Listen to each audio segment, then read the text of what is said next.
Hello, Hello, welcome everybody. to Best Boys Production. This is Dave and Jer. We are outside. Where are we, Jer? We are outside of a McDonald's, but this is no ordinary McDonald's. This has history. This has history for us. Dave and I have been meeting here for a very long time. It's kind of halfway between our houses. Yep. So, And not just for podcasts. This was before when we just met to hang out. Yep. Just to talk and catch up with life and eat bad food.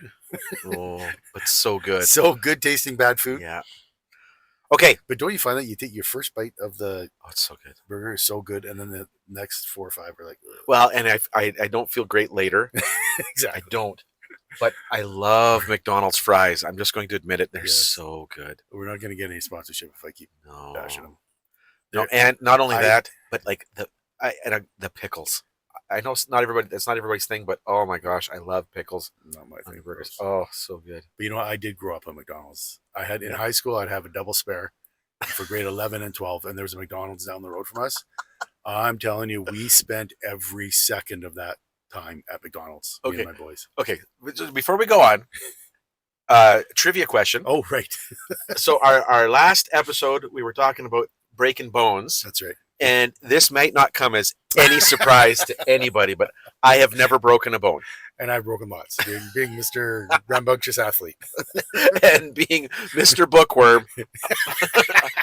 You don't break bones in the bathroom. No. I mean, come close when the books in the library start falling off, but no. But okay, right. so now, but Dave said something, and I was just about to say, okay, between the two of us, who seems more likely to have had a double spare in high school? I planned it that way, baby. I never had a spare.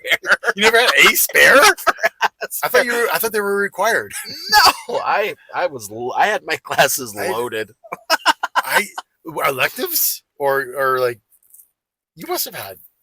I never took a spare. I was full. Well, when you say classes. Take a spare, is it an option? I thought everyone just had a spare. Well, I mean, kids now. I mean, you can opt not to. You can fill it with stuff. Well, that's what I mean. You took electives. You didn't have to take courses, but you took them because you wanted to. Yeah, of course I did. That's the difference between you and me, Jer. I'm like, if I don't have to take it, I'm going to McDonald's. That's the difference between Dave and I.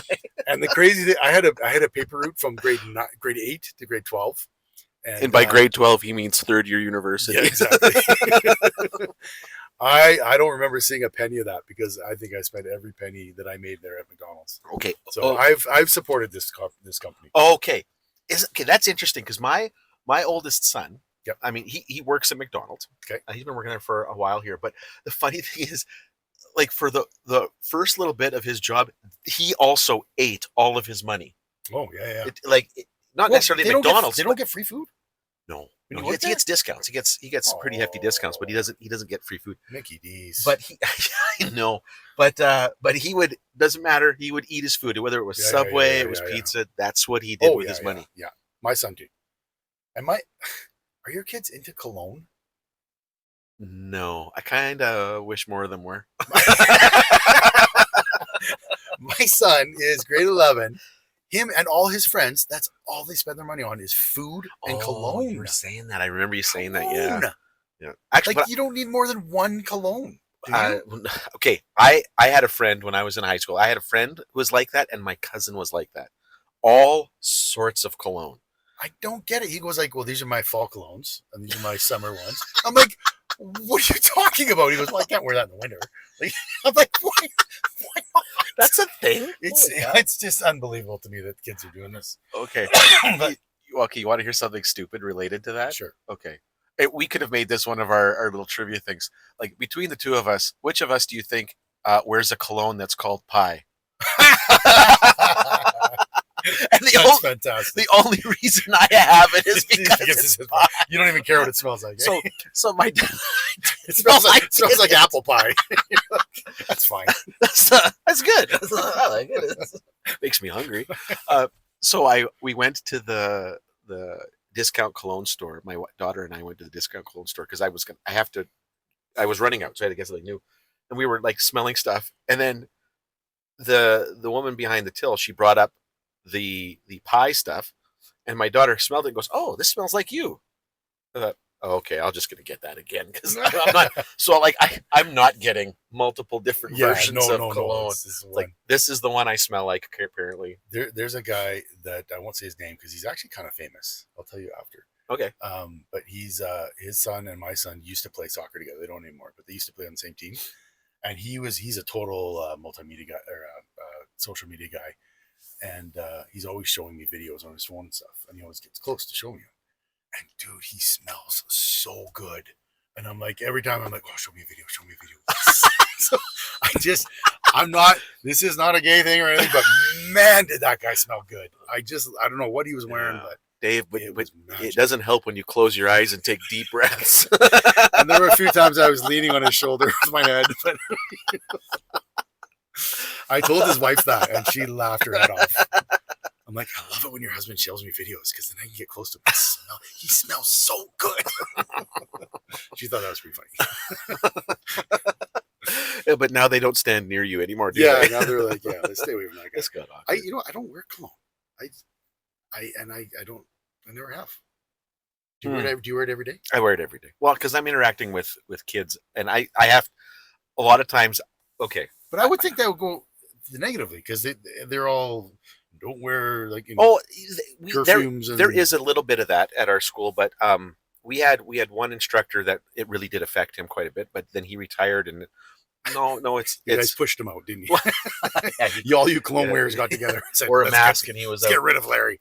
But no, I wear it, yeah, because okay. I'll freely admit I'm starting to lose my hearing a little bit. Yeah. Like I have to get, like for some kids, I have to get right in their faces before I can hear what they're saying because they don't talk loud enough. Yeah, and sometimes they get kind of shy and they don't want to kind of share like I'm struggling with this, blah blah blah. Like I need help here. Yeah. So I got to get right into their faces. So no, I wear cologne every day. Do you like brush your teeth every day? Every day? Okay, this just got. That's why I'm not a teacher. This just got weirdly awkward. Now I'm just going to take a deep breath and just smell because we're in Dave's car right now. Oh, there it is. I would not like to be in people's faces all the time. I would not like that. It's okay. Kids are great. My job, I'm on the phone. I'm talking. That's good enough. And they're in BC, so that's like a good distance. Good distance away. So now you brought up your son. Now, just like because that's Zach, the soccer player, right? Yeah. That's cool. Yeah, that's cool. You know what surprised me when we were at Trinity last time was because I've gone there in the last couple of years. Mm-hmm. I had not actually gone back and seen the soccer. The field? The field's back there. Chase Field, it's called. Named after Danny Chase, who was in my year? Was it your year? I think it was a year after me. I don't know. Well, if it was year after you, then it was me. Yeah. His name was Danny Chase. He was a great soccer player for Trinity, and then became a great Trinity supporter. Cool. And so they named the field after him. And it's incredible. Like it's wonderful. It's like first rate. Yeah, like, they've done a lot. They've done so well with that. Yeah, I was really impressed. That was fantastic. Has your son had a chance to go travel around or play like places like that? Not at Trinity, but other places. Yeah, he's going to Montreal next month. I don't know if we've mentioned this before, but Dave's son is very accomplished. Yeah, he's good. He's in a good team. He's got a good friends. Oh, Dave, don't do that. Don't. This is not the time to get all. Oh, he's good. Oh, well, he's just slightly better than mediocre. Yeah, well, we'll see. I'm not gonna jinx it. Yeah, he's a very talented player. That's awesome. Yeah. It's so cool. I like when it's great when you find that thing, and I like it when you see kids in high school in particular when they find that thing that they can get really like. I don't really care what it is. But, get geeky about something. Yeah. Doesn't matter what it is, but just, a life without passion is pretty bland and boring. You got to be passionate about something. And it's hard when you see people that are like our age that finally get like it's in one hand it's wonderful that you found it, but to have to have waited so long, like try to find it young. Because regret is a horrible thing. Oh, it's terrible. It's terrible. I have a few regrets, and I wish. I could go back. Okay, really? Okay, do you mind sharing anything? No, absolutely. Yeah. Not regrets in life, but regrets regarding my athletic career. which was nothing. I Oh, love that's baseball. right. I wanted to pursue baseball so badly. Back when I was young, Canada wasn't really set up for that. I think it's way different now, but back then there was nothing available to us. And I just so wish, as much as I love Trinity Western, I wish I'd gone to American Junior College. Really? Yeah, because they play baseball at all colleges there, and I would have got at least been seen. Yeah. And if somebody saw some potential, maybe there was an opportunity. When I went to Canada, going to university in Canada, there's no opportunity. Yeah. There's no visibility. No, not a baseball. Now. No. Maybe now, but not back then. Yeah. Yeah. So that's one of my regrets. I kind of wish I had pursued it in a different way. But, Yeah. But you know what? I also believe that when you commit your life to God, you follow His directions, and you may not end up where you want to be, but maybe you're where He wants you to be. Yeah. So I've always thought of that too. Like, well, there's a lot of things that happen along the way that were good. But I once we were in, okay, I don't know if this still exists. I don't think this exists at Trinity anymore. The Peach Pit. Remember that? Oh yeah. Peach Okay. Pit. So I remember there was a whole bunch of us in the Peach Pit. There was a speaker there. Everybody was, Wait, the Peach Pit was a house. No, it was in like the girl dorms in the center down. Oh, that was Fraser. Yeah, but there was, Fraser wasn't it called Lounge? wasn't it called the Peach Pit? I don't think the Peach Pit was the house. The house in. I wasn't very popular during university, so maybe people were just lying to me. They call that the Peach Pit. I also did a lot of math. I was in the lower calf quite a bit. You did a lot of meth. Did a lot of math. I have no recollection. No, but anyway. Okay, anyways, but I know what you're talking about. The Fraser Lounge. Yeah, we had a speaker there, and she made I don't remember much about the presentation or even who it was, but she's commented on God's will being such that, like, it's not necessarily that has to be specific. God is, as long as you're doing, well, how do I say? I don't want to say well, but I want to say, like, as long as you're avoiding sin and whatnot, like you're following God, you can kind of do whatever you want. Like you can follow whatever passion you want. I mean, yeah, let's not do math. Okay, do math. Yeah. But that sort of thing, I was really impressed by that. Like that's really kind of profound. God loves you enough to want you to give you the desires of your heart. So what do you want to do? But don't you think that your passions? Don't you think He gives you passions? Oh, absolutely. I think He does. And that's like, I wanted to play baseball, and maybe He had a plan for me to be a great witness for Him through baseball. Could have been. And maybe I did in the ball that I did play. Yeah. Because I was always a good good sportsman guy. And absolutely. Anyways. In fact, I sometimes wonder when we read in the Bible that, where God gives you the desires of your hearts. Yes. Like, okay, does that mean He gives you the things you desire, or does He give you the desire? Right. Because and if He could do that. And if you're like King David, you have a heart after God. Your desires are His desires, and so exactly you become one. Yeah. It just reminds me of something that I've always thought, because I did. Performed with Panic Squad, which is a comedy improv group that we did out of Trinity that Jeremy should have been a part of, but he decided not to. Anyway, back to that. That is, if you ask, what do I regret? That is the one thing that always comes into my head. I regret not doing that. Yeah, that would have been fun with you. Yeah. But anyways, we did Panic Squad, which is comedy improv, which is some people can say it's just straight silliness, which they wouldn't be too far off. It's just having fun, goofing around. But I think you can find purpose in everything, and so. Whenever I'm challenged with that, and people say, well, at Panic Squad, you're just a bunch of idiots on stage. I'm like, well, I totally agree with you.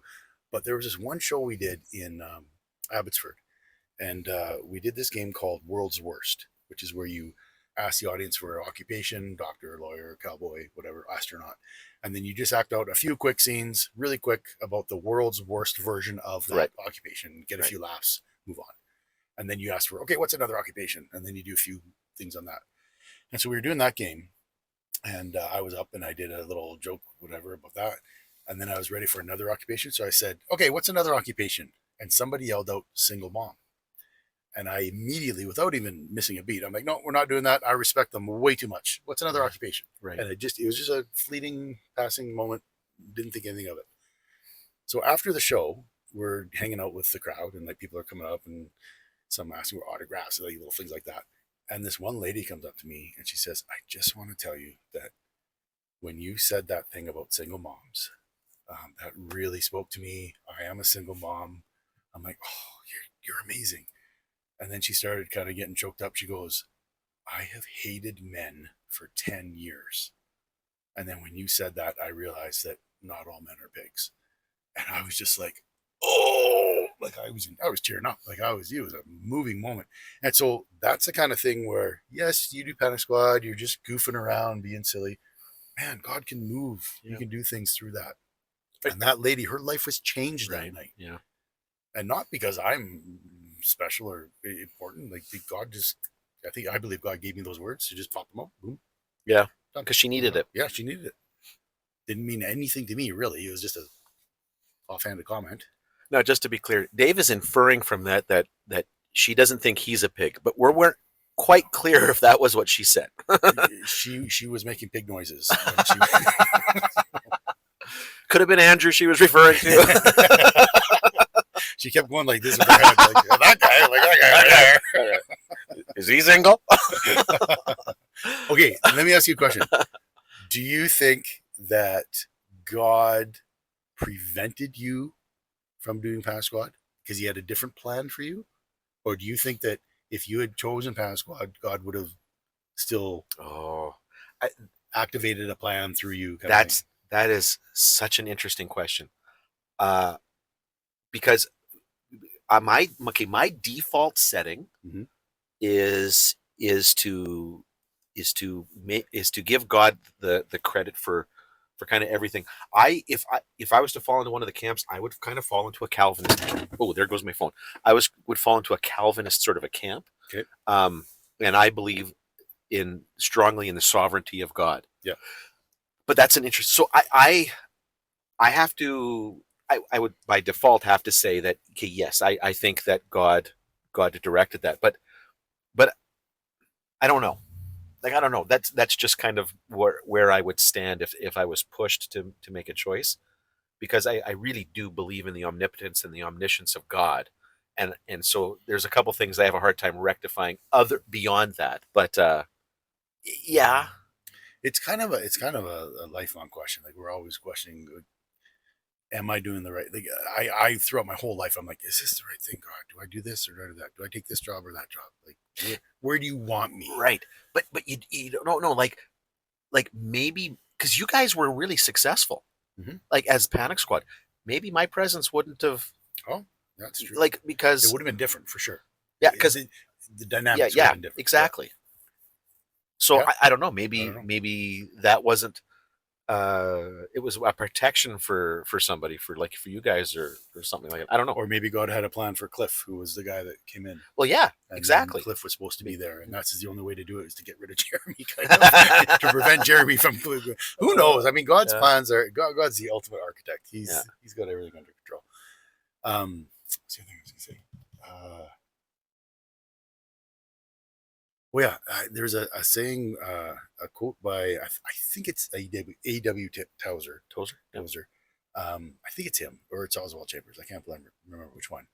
But he says, we are not here to battle for God, but to be used by God in his battlings. And that kind of changed my life, that one. Because like this whole good versus evil battle, it's not mine to fight. It's God's battle. Yeah, exactly. I'm just a pawn in the game of chess that he uses. And that one really made me really kind of realize, oh yeah, okay, I don't have to take the pressure of that on my shoulders. It's God's battle. That's true. I just have to be obedient. Yeah. Yeah, it's kind of a. And he doesn't expect you to take on that battle, just to do what you're supposed to do. Right. At that time. We don't have to live bigger than ourselves. Has our podcast become a sermon, Jeremy? This time it has. Should we do an altar call or maybe a collection, special collection? Send money. Get everybody in the car. Throw a little donation in the here. We put it in the little cup. Do you remember the Kentucky Fried Chicken cups or buckets that they would pass around at the Trinity events? Yeah, to raise for collection. Yeah, Kentucky Fried Chicken. Good times. Oh, that's funny. Anyway, so we were going to end here with another story and have people guess. Do you want to tell it? Okay, sure. So we'll do it this way. Like I told the first one, I can tell a second. regardless of who it was. Right. Let's go back that way, and that way that's the pattern, and we don't know who this applies to. Okay, sounds good. Okay. So if I remember correctly, so again, we're going back to Trinity. A lot of this, Dave and I, our overlap really is Trinity. So anyway, if you remember correctly, you mean like what I told you earlier? maybe, perhaps. Okay. Okay. My lead-in was a little leading. So there was a really freak snow storm at Trinity. We got a lot of snow and it was really wet because Trinity's down in mainland BC, lower mainland BC. So really wet, and it was just everybody went nuts. And so I was. Because we don't usually get that much snow in BC. Yeah, you just no, you don't. And I remember that really, really well. Actually, it was a really cool day. There was this group of guys that were rolling a snowball, and it got bigger and bigger and bigger as they do. And there was a group of them pushing it, and it got to be easily 6 feet in diameter. I think it had to have been more than that from what I saw. That's big. Anyway, so the group of them moved it down, and the idea was at Trinity there was the main building had the cafeteria, it had the offices, there was the bookstore. The bookstore faced kind of that main yard, the quad. What? Well, kind of. Yeah, sort of. Yeah. And so what that group of gentlemen did was they rolled it. They were gonna block the door. We blocked the door of this gigantic snowball. But somebody thought that they were in danger of going through the window into the bookstore, so they threw themselves in between. But there was a little bit of a math problem there because the mass difference between whoever that was, I don't even remember who that was, and the ball. Probably a freshman. Probably. Anyway, the ball picked them up and pushed them right through the window into the. So he fell right into the bookstore. He wasn't actually kidding. No, I don't. No, sorry, it pushed his butt through, and then and then he popped back out again. So is it just his glass broken into butt shape? butt shaped glass. Wow. Oh. Anyway, that visual aside. So who did that happen to? Who did that happen? It was either Dave involved in that or it was me involved in that. Good times. All right. Good detail on that one. Okay. Anyway, one of us was involved with that. All right, send your answers into Dave and Jer at best. At some point in time, we're going to have to establish a contact. Just yell it outside your window. We'll hear you. It's really loud. Roll it out. Yeah, if you're in Edmonton and you're driving by, just give it a shout. Start yelling it. We'll find you. All right. Well, this has been Best Boys Production. And thanks for listening. Without you, we'd have no one to listen to us. We're still having fun. Actually, yeah, we'd probably still do it. We'd still do it. Right. These mics aren't even on. I had to look. You shouldn't have said. I got actually mad for a quick second. What? All right. So long, everybody. We're still recording. Yep. Okay, bye.